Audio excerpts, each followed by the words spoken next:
नमस्कार, आप देख रहे हैं सबसे बड़ा मुद्दा। मैं हूं आपके साथ राहुल राजपूत। कन्नौज से बीजेपी सांसद सुब्रत पाठक की अमित शाह को लिखी एक चिट्ठी ने सियासत में हलचल मचा दी है।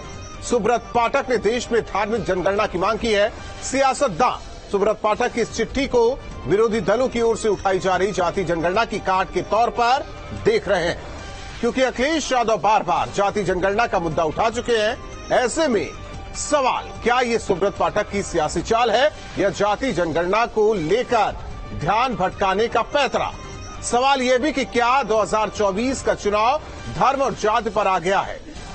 आज का सबसे बड़ा मुद्दा, इसी पर करेंगे चर्चा। लेकिन उससे पहले न्यूज स्टेट के बड़े सवाल। 24 की लड़ाई क्या धर्म जाति पर आई? पहले जाति पर दंगल और अब धर्म का एंगल। सुब्रत पाठक ने क्या सियासी चाल चल दी है? क्या इंडिया निकाल पाएगा धर्म की काट, यानी कि अखिलेश यादव काट निकाल पाएंगे? मजहब पर सियासी मंजर और 24 का सिकंदर कौन होगा? इन्हीं सवालों के साथ मेहमानों से चर्चा। लेकिन क्या कुछ अभी तक, वो आपको सुनवाते हैं। जो 93% आबादी सन 47 में थी, तो आज 75 साल बाद घटकर कितनी रह गई है? कोई कहता है कि 60% है, कोई कहता है 80% है, कोई कहता है 75% है। तो हमें जानकारी में भी तो आए कि जो 93% जनसंख्या थी वो आज कितनी हो गई है, और जो 7% थे वो आज कितने हो गए हैं। तो एक बार जाति जनगणना से पहले धार्मिक जनगणना इसलिए होना महत्वपूर्ण है कि ये वृद्धि का जो अनुपात भी समझ में आ जाएगा। तो ताकि कल को यदि जो जाति जनगणना होगी तो कम से कम हमारी समझ में यह भी तो आ जाएगा कि हमारी जाति के मुकाबले उनकी संख्या कितनी है। देश में जातिगत जनगणना होनी चाहिए, और किसकी कितनी गिनती है तब पता चलेगा कि शिक्षा में, नौकरियों में, वेल्थ में किसका कितना हिस्सा है। उनको भी फायदा होगा इससे। पता ये चलेगा कि उत्तर प्रदेश की सरकारों में, मंत्रालय में, ऑफिसर्स में, कप्तान में, डीएम में पाठक जी का समाज कितना है, इससे पता चल जाएगा। तो उन्हें भी सुकून मिल जाएगा कि उनकी सरकार में उनकी हैसियत क्या है। बिल्कुल होनी चाहिए, क्या परेशानी है इसमें? हमें मालूम होना चाहिए कि किस धर्म के कितने लोग यहाँ पर रहते हैं, और उसके आधार पर उनको फैसिलिटीज मिलनी चाहिए। मैं तो समर्थन करता हूँ कि धर्म के आधार पे भी हो और उसमें जातियों के आधार पे भी हो। माननीय मुख्यमंत्री योगी आदित्यनाथ जी ने विधानसभा में इसको लेकर के अपना बयान दिया है। वही पार्टी की रीति नीति है। सरकार उत्तर प्रदेश के अंदर ऐसी कोई योजना नहीं है, और जनगणना हमेशा से केंद्र का विषय रहा है। ये भी आपको देखना होगा कि 1951 के बाद से कोई भी जाति जनगणना नहीं हुई है, और जो 2011 की में जनगणना हुई थी उसमें जाति आंकड़े लिए गए थे, लेकिन यूपीए सरकार ने उसको प्रकाशित नहीं किया था। और मेहमान जुड़े हुए, सबसे पहले परिचय करवा दिया अश्विनी शाही जी, नेता बीजेपी, डॉक्टर राहुल यादव जी, नेता समाजवादी पार्टी से सैफ खान साहब, नेता कांग्रेस डॉक्टर एच.एस. रावत जी, हिंदू धर्मगुरु नूर अहमद अजहरी जी, प्रदेश अध्यक्ष AIMPLB। आप सभी मेहमानों का सबसे बड़ा मुद्दा में स्वागत है। और अश्विनी जी, उत्तर प्रदेश में हाल फिलहाल में जाति जनगणना की मांग उठी, उस पर चर्चा भी कई बार हो चुकी है। और क्या ये विपक्ष के नहले पर बीजेपी का ये दहला है कि धर्म के आधार पर जनगणना की जाए कि किसकी कितनी आबादी? क्या ये सियासत के नजरिए से लिखी गई चिट्ठी है या वाकई इसमें दम है कि आप लोग चाहते हैं?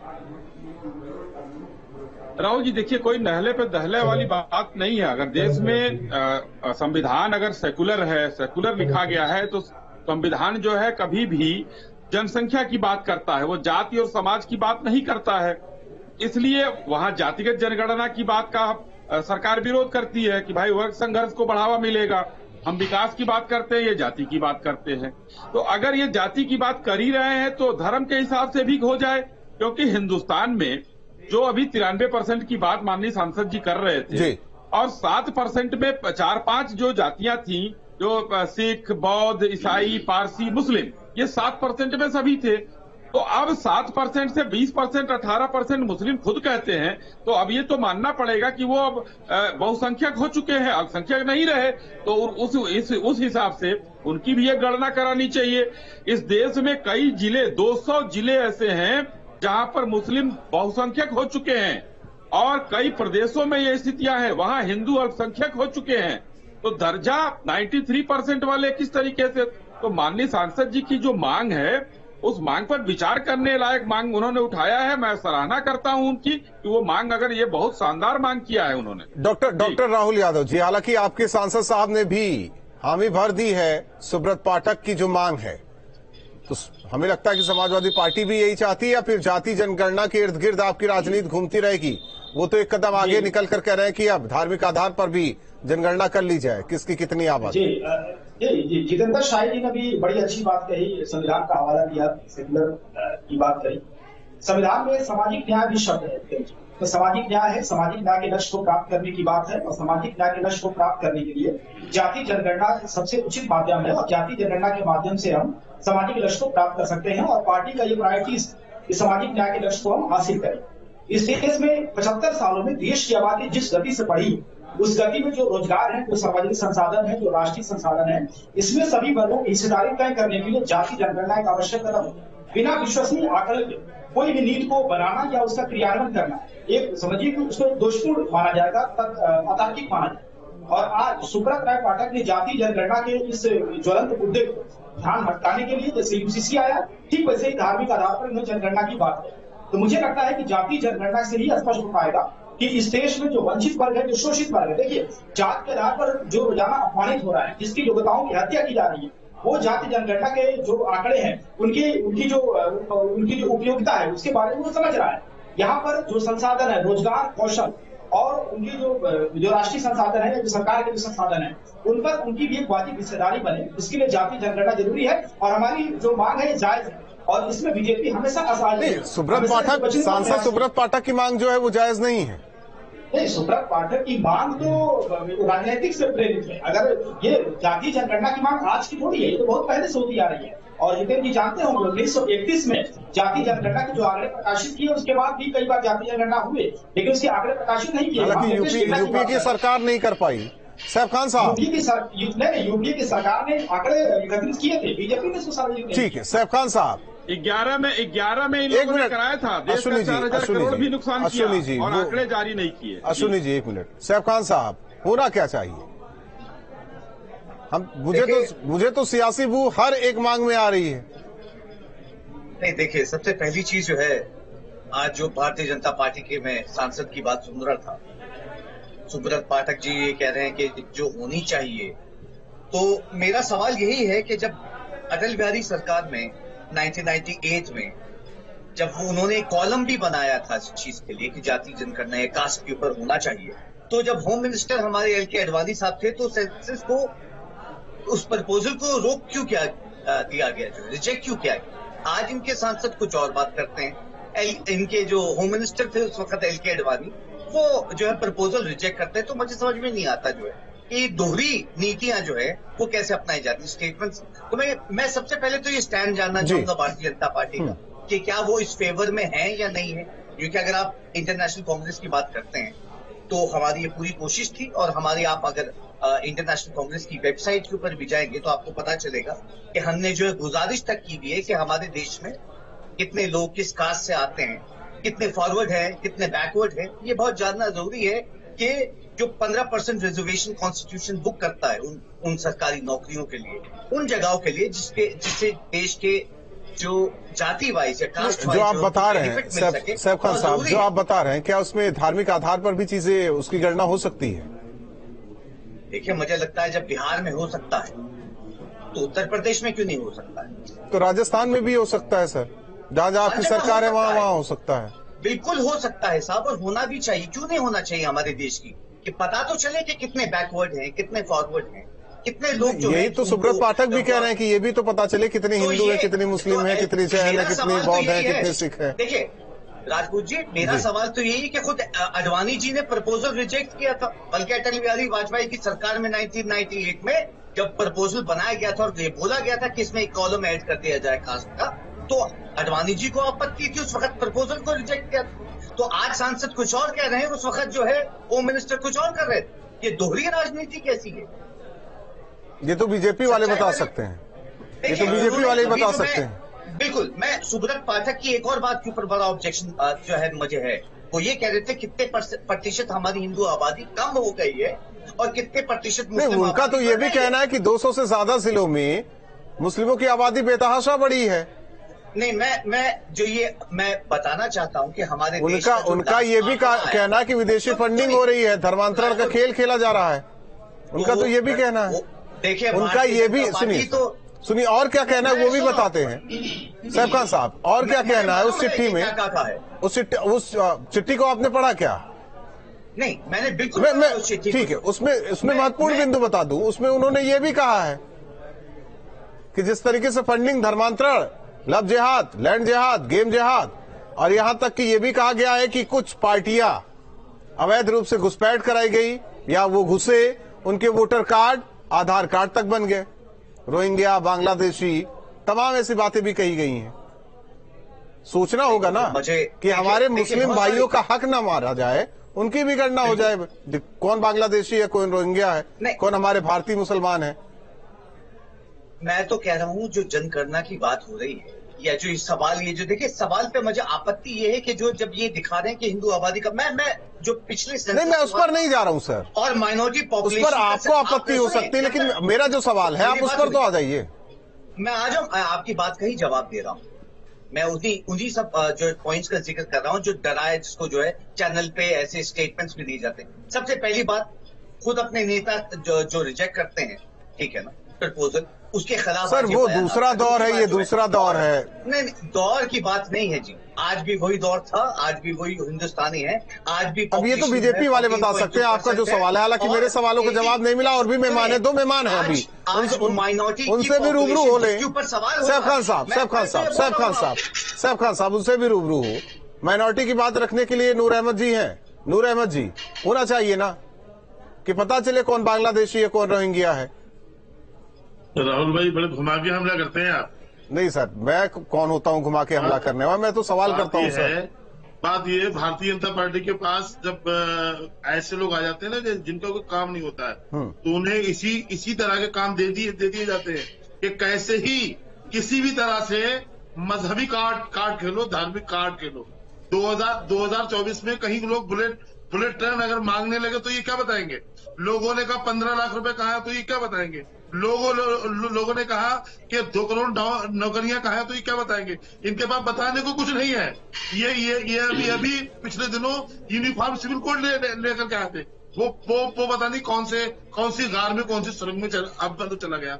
अब ये ज्ञान वापी लेकर के आए, अब ये भी जाएगा, 5 साल के बाद फिर आएगा। इनके पास कोई रास्ता नहीं है। ये सिर्फ और सिर्फ मजहबी कार्ड खेलने के सिवा कोई दूसरा काम करने वाले नहीं और करेंगे भी नहीं, क्योंकि इन्हें हिंदू समाज को मुसलमानों से डराना है और दूसरी पार्टियां सियासी हैं वो हिंदुओं से मुसलमानों को डराती हैं। इसके सिवा देश में कुछ नहीं हो रहा। मेरे भाई, आपको जनगणना करनी है, करिए। आप ही अनर्गल बयानबाजी क्यों कर रहे हैं? फला जिहाद।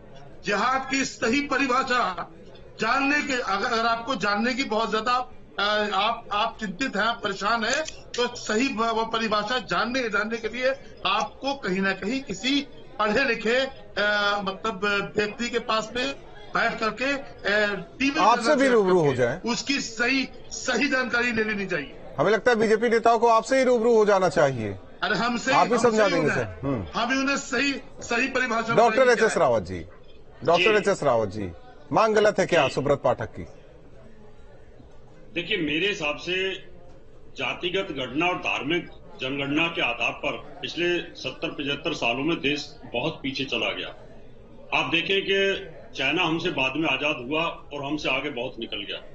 मेरे हिसाब से कॉमन सिविल कोड आना चाहिए और जनसंख्या नियंत्रण कानून आना चाहिए, और एक बार जनगणना कर लें और करने के बाद फिर उसके बाद आप जनगणना को कंट्रोल करने के लिए आप एक कानून लेकर। तो जनगणना तो है 140, करीब 140 करोड़ तो बताया जा रहा है। जितनी भी हो राजपूत जी, देखिए, अगर जातिगत मान लो या धार्मिक आधार पर जनगणना होती है तो फिर राजनीति और ज्यादा दूषित होगी। बहुत सारे लोग सिर उठाए बैठे हुए हैं कि हम इतने हो गए, हमारे को टिकट दो, और आज तक आरक्षण के आधार पर टिकटें दी गई तो क्या हुआ? देश में क्या हुआ? ऐसे ऐसे लोग आ जाते पार्लियामेंट में जिनको ये नहीं पता होता कि पार्लियामेंट में कैसे बोलना और कैसे पढ़ना है, उससे देश का नुकसान हो रहा है। तो मेरे हिसाब से इन सब चीजों को बंद मोदी जी के लिए कह रहे हैं या स्मृति ईरानी के लिए कह रहे हैं? नियंत्रण कानून लेके आना चाहिए, क्योंकि आज तक सैफ खान साहब क्या पूछ रहे हैं चेसराव जी? ये मोदी जी के लिए कह रहे हैं या स्मृति ईरानी? ठीक है, आपका सवाल ही पूछ लेते हैं रावत जी से।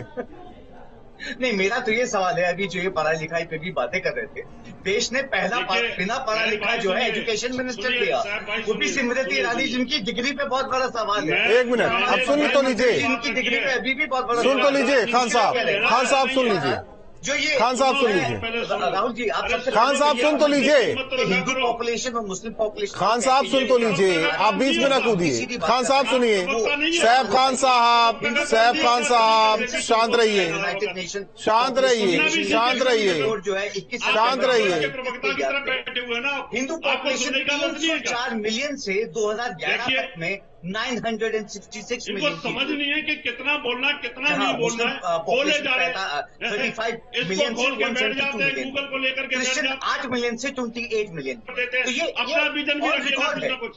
आपके पास अपनी मेमोरी नहीं है क्या? हर वक्त गूगल खोल के बैठते हो, आंकड़े दिखाना शुरू करते आपकी हो, कॉल आपको किसी अपनी ने क्यों मेमोरी की? याद नहीं है कुछ भी है? मैं आपको समझाने की कोशिश कर रहा हूं, मैं धर्म की बात नहीं कर रहा, मैं देश की बात कर रहा हूं कि देश को उन्नति पे किस प्रकार से लाया जा सकता है। उन्नति के लिए जनगणना करने के बाद उस पर चाइना की तरह कंट्रोल करना, देश की उन्नति करना, बेरोजगार को खत्म तो करना। जनगणना क्या जातीय आधार पर? राव साहब जातीय आधार पर, धार्मिक आधार पर? देखिए, मैंने कहा कि जनगणना जब आप करते हो तो आंकड़े उसमें होते हैं कि आप कौन से धर्म से हो, वो लिखा होता है, कौन सी जाति से हो ये भी लिखा होता है। सरकार उसको आगे बताए न बताए अपने पास रखे और उसके बाद सीधा जनगणना के बाद में जनसंख्या नियंत्रण कानून लेके आए। देश की उन्नति के लिए बहुत जरूरी है। अश्विनी जी इस बात में कितना दम, जो उन्होंने कहा कि पड़ोसी देशों से घुसपैठ की गई, उनके आधार कार्ड बनवाए गए, वोटर कार्ड बनवाए गए केवल वोट बैंक के लिए? उसका उदाहरण है। देखिए, आसाम में किस तरीके से किया था, अभी हमारे मुख्यमंत्री जी ने उसको सही कर रहे हैं। बंगाल में किस तरीके से किया गया है, कई राज्यों में उसका उदाहरण मिला है। माननीय सांसद जी ने गलत नहीं कहा, कई राज्यों में उदाहरण मिला है उसका। और अब जो है धीरे धीरे आसाम में बहुत हद तक हम लोग कामयाबी कर पा, वहां पर एक एक करके फिर से जो है जांच हुई है और कई पीढ़ियों की जांच हुई है, अभी चल रही है, वहां की रिपोर्ट आएगी। ये तो उसमें वो है नहीं, लेकिन इन लोगों को 2-3 सवाल जो है, जो जवाब मैं देना चाह रहा था, 2 बातें अभी सैफ अली खान ने कही कि जो अब पहली बात तो इन्होंने कहा कि इस देश को, उसका मुद्दा नहीं था, खैर इन्होंने कहा कि देश को पहली शिक्षा मंत्री मिली। हम बता दें कि पहला शिक्षा मंत्री ही हमारा अनपढ़ था। किस कॉलेज की डिग्री थी? मौलाना आजाद के पास कोई बता सकता हो तो बता दे, मैं चैलेंज करके कहता हूं। छोड़ दीजिए ना, अब मुद्दे से नहीं, शिक्षा डिरेल हो रहे हैं। नहीं, जिस पर हम बैठे हैं, ये हो रहे थे, जिस पर हम बैठे हैं, ईरानी जी को इन्होंने मोड़ा जा रहा है। चाहिए बात कहते हुए इन्होंने ईरानी जी को अनपढ़ कहा, कोई मैं चैलेंज करता हूँ, आप बताओ कहाँ के वो पढ़े थे? आप उनकी शिक्षा बताओ, मौलाना कहाँ के वो पढ़े थे? कहाँ से कहाँ चले जा रहे हैं आप लोग? कहाँ से कहाँ चले जा रहे हैं? शाही जी, अजहरी जी, जरा शांत रहिए। सैफ खान साहब, आपने शिगुफा छोड़ा, देखिए आपको बताओ ना, आपको आनी चाहिए। इस देश का पहला ही मौलाना अबुल कलाम आजाद कौन था? ये भी तो बताना पड़ेगा, ये भी तो बताना पड़ेगा। आपने अभी तुम आश्रम छापो, अब आप सब लोग ये बता दें कि ये मदरसा छापता है, तुम आश्रम मुस्लिम छापो। अल्पसंख्यक है या बहुसंख्यक हो गए? शर्म नहीं आती तुम्हें? सवाल मेरा, ये लोग बता दे। ये मौलाना बहुत कूद रहे हैं, डिग्री दिखा दे, कूदिए मत मौलाना। अरे तुम्हें शर्म आनी चाहिए। आप डिग्री बता दीजिए, देश की आजादी का नहीं लड़ा है कि जो डिग्री बताओगे, आजादी की बात छोड़ रहे, डिग्री बताओ ना, कहाँ पढ़े थे वो? तुम विश्वविद्यालय के विद्यार्थी थे? कितने बड़े बेवकूफ आदमी हो तुम, यहाँ जहालत कर रहे हो। बताओ तुम भाई, ये पावर और सत्ता का नशा, तुम अपना पावर और सत्ता का नशा कमरे में रखकर आया करो। वो अनपढ़ नहीं थे, वो अनपढ़ होते, घर में पढ़े थे, किसी विश्वविद्यालय की डिग्री तुम आश्रम छापो, शांति से सुनो, मोदी जी आश्रम छापे, मोदी जी आश्रम छापे, स्मृति ईरानी आश्रम छापा है, शांति से सुनो, डिग्री दिखाओ ना भाई उनकी। अरे उनकी डिग्री कौन सी डिग्री बताओ। कहाँ से कहाँ चले गए अश्विनी जी, अंसारी जी, कहाँ से कहाँ चले गए? मैंने राहुल जी, मैंने शर्म आनी चाहिए तुम्हें। मौलाना अबुल कलाम आजाद पे उंगली उठाई जाएगी, मैं इसे बर्दाश्त नहीं करूंगा। पढ़ते मदरसा छापते तुम जैसे आश्रम छाप लोग कहाँ से करके बढ़ जाते हैं, शर्म नहीं आती तुम्हें? पूछ रहा हूँ, बताइए ना कहाँ से पढ़े थे वो, आप बता दीजिएगा। दूसरी बात, आप मुस्लिम अगर इस देश में अपने को आप ये माने कि वो अल्पसंख्यक हैं या नहीं हैं, शायद भाई बहुत वो तकरीरें कर रहे थे, लेकिन वो मान ले कि अगर वो अल्पसंख्यक हैं या बहुसंख्यक हो गया, क्योंकि अल्पसंख्यक हो चुके बहुसंख्यक लाभ उठाते हैं, कॉलेज में दाखिला में उनको छूट चाहिए, सरकारी नौकरी में छूट चाहिए, वजीफा चाहिए, सरकारी सारी सुविधाएं चाहिए जो बौद्ध पारसी यहूदियों को मिल रही है, लेकिन कहेंगे हम अल्पसंख्यक हैं, हो चुके हैं बहुसंख्यक, मानने को कोई तैयार नहीं है। तो सांसद जी ने सही मांग उठाई है। दूसरी तरफ आते हैं जो जनगणना मेरा सवाल चल रही है, नहीं, मेरा सवाल जो है, मेरा भी सुन लीजिए। अभी आप ही बोले हैं, मैं अभी तक आप लोगों को ही सुन रहा था, बीच में आप ही बोले थे, मैं आपके बीच में नहीं बोला था। जब सवाल करना होगा कर लीजिएगा, जवाब दे दूंगा। जनगणना की जहां तक बात है, हम लोग बात करते हैं विकास की, हम बात करते हैं चांद पर पहुंचने की, हम बात करते हैं विदेश नीति की, ये लोग कहते हैं जाति की। एक मैं सबसे पूछता हूँ यहाँ, सुब्रत पाठक ने क्या बोला? सबसे पूछता हूँ, नहीं उन्होंने चिट्ठी की। राहुल जी, मैं सबसे पूछता हूँ, एक बनटांगिया जात है, बनटांगिया जाति है, वो कोई जानता है? यहाँ कोई नहीं जानता। अगर कोई जानता हो तो बता दे वो कहाँ पाई जाती है। ये वर्ग संघर्ष की नींव डाल रहे हैं, ये करने के बाद, जनगणना कराने के बाद की जाति वर्ग संघर्ष की नींव। ऐसा क्या राहुल जी, मैं बता रहा हूँ राहुल जी, आप सुन लेते हैं सुनिए शायद। एक मिनट अजारी साहब, एक मिनट। राहुल जी, मैं बताना चाहता हूँ जितेंद्र जी, आपके पास एक अच्छा मौका है कि आप जिस तरह से बिहार और कर्नाटक में भी 2015 में जाति जनगणना कराई, आपके पास एक अच्छा मौका है कि जाति जनगणना उत्तर प्रदेश में करा करके कम से कम यह बता दें कि जो अन्य पिछड़े वर्ग के लोग हैं, और अभी भी आप रिजर्वेशन की बाइफरकेट करने की बात करते हैं, उसका वर्गीकरण करने की बात करते हैं, आखिर किस आधार पर करेंगे? जब आपके पास कोई विश्वसनीय आंकड़ा नहीं है तो कम से कम जो नीतियां बना रहे हैं वो किसके लिए बना रहे हैं? वो पूरी तरह दोषपूर्ण है। और जातीय आधार पर जो भेदभाव है, जो उनके साथ हिंसा होती है, भेदभाव होते हैं, आप एनसीआरबी के आंकड़े क्यों नहीं देखते? आप जो देश में जो देखिए below poverty line. Rahul ji, अगर आप जाति जनगणना को जायज मानते हैं, किसी हिंदू राष्ट्र की नहीं, जब जाति जनगणना को आप जायज मानते हैं तो धार्मिक आधार पर जनगणना हो उसे जायज क्यों नहीं मानते? जी नहीं, धार्मिक आधार पर जो जनगणना है, ये तो अभी भी शुरू छोड़ा गया है ताकि जाति जनगणना से ध्यान भटकाया जा सके। हर वर्ग, अभी आप देखिए जगह जगह लोग सम्मेलन करके जाति जनगणना के लिए अपने लिए मांग कर रहे हैं। इसकी बात पार्टी ने कदम उठाया है कि जाति जनगणना हम पब्लिक डोमेन में लाएंगे और उसको अपने प्रायोरिटीज में रखेंगे। तो हम इसलिए लाए। धार्मिक जनगणना कब मांग की गई? मुझे तो नहीं लगता कि इधर भी किसी संगठन ने इसके लिए आंदोलन किया था। तो ये तो एक सोचा समझा रणनीति के तहत ये बयान दिया गया है। लेकिन जाति जनगणना के लिए सरकार बिल्कुल गंभीर नहीं है और इसे पल्ला झाड़ने के लिए धार्मिक जनगणना लेकर आई। जी रावत साहब जी, जो समाजवादी पार्टी के प्रवक्ता कहे वो सही मान लेते हैं हम, सैफ खान साहब जो कहे वो सही मान लेते हैं, अश्विनी जी भी जो कहे वो सही मान लेते हैं हम, और आप लोग आपका कहने का मतलब है कि इससे सामाजिक विद्वेष फैलेगा, जाति संघर्ष फैलेगा, और उससे पहले तो राजनीतिक विद्वेष और राजनीतिक संघर्ष तो फैला हुआ है इसी चर्चा में। बिल्कुल, मैं यही कहना चाहता हूं, जैसे अभी डॉक्टर यादव जी ने कहा जातीय जनगणना होनी चाहिए।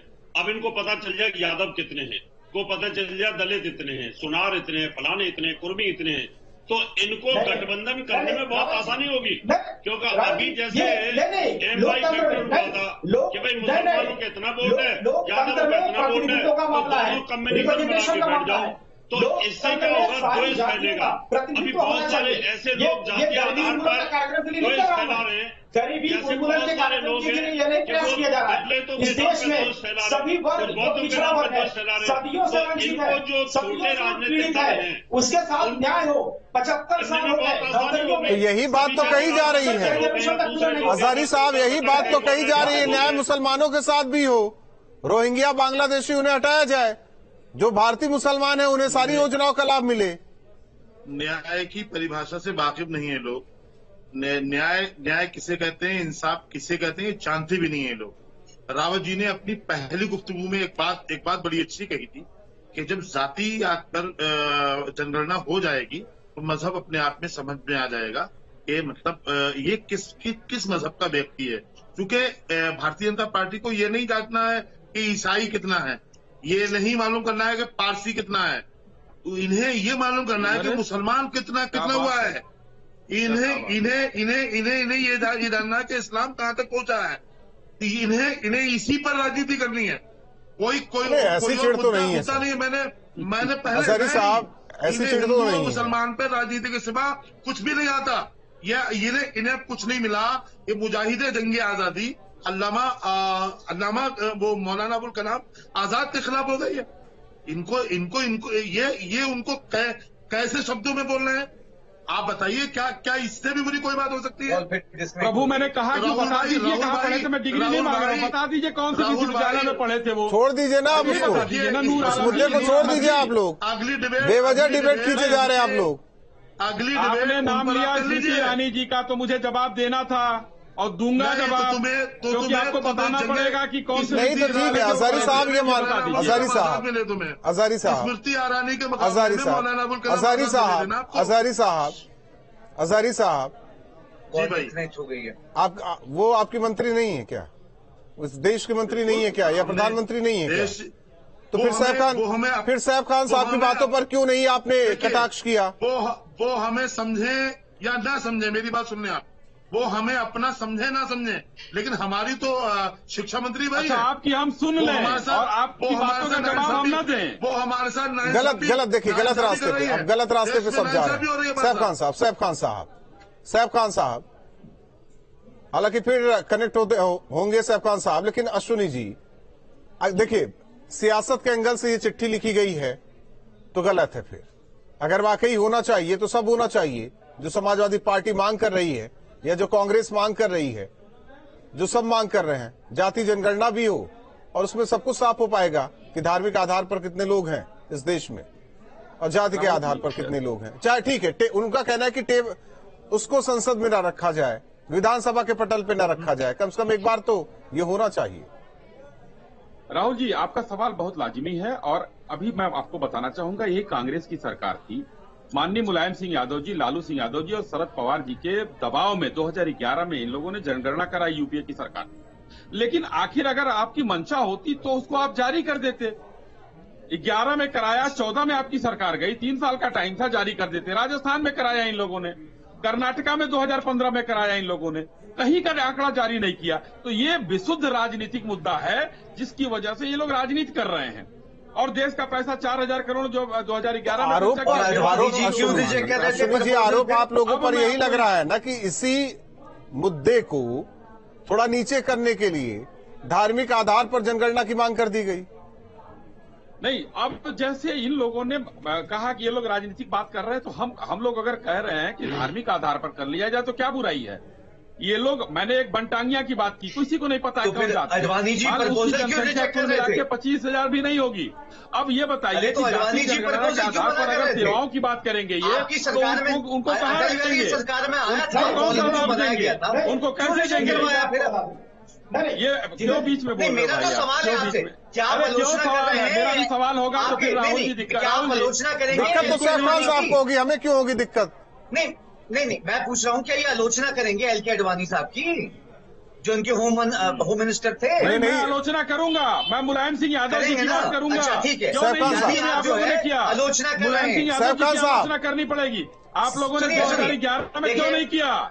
आपको करना चाहिए था। मुलायम सिंह यादव जी, लालू यादव जी, इन लोगों ने 2011 में जनगणना की बात की, लेकिन उसको जारी करने की हिम्मत नहीं थी। माफी के साथ आप सभी को रोकना चाहते हैं। आप पांचों मेहमानों का बहुत बहुत धन्यवाद हमारे साथ जुड़ने के लिए। हालांकि जिस तरीके से लगातार विपक्षी दल यूपी में खासकर जाति जनगणना को लेकर मुखर, खासकर अखिलेश यादव समाजवादी पार्टी, वही दूसरी ओर कन्नौज से बीजेपी सांसद सुब्रत पाठक ने गृह मंत्री को एक चिट्ठी लिखकर कहा है कि धार्मिक आधार पर किसकी कितनी संख्या है, जनगणना होनी चाहिए। उन्होंने उसको लेकर कई बातें भी लिखी, लेकिन सवाल यह है कि क्या जाति जनगणना के मुद्दे को लेकर इसे थोड़ा पीछे धकेला जाए, इसलिए ये धर्म के आधार पर जनगणना की मांग की गई है। सबसे बड़ा मुद्दा में इतना ही, लेकिन उससे पहले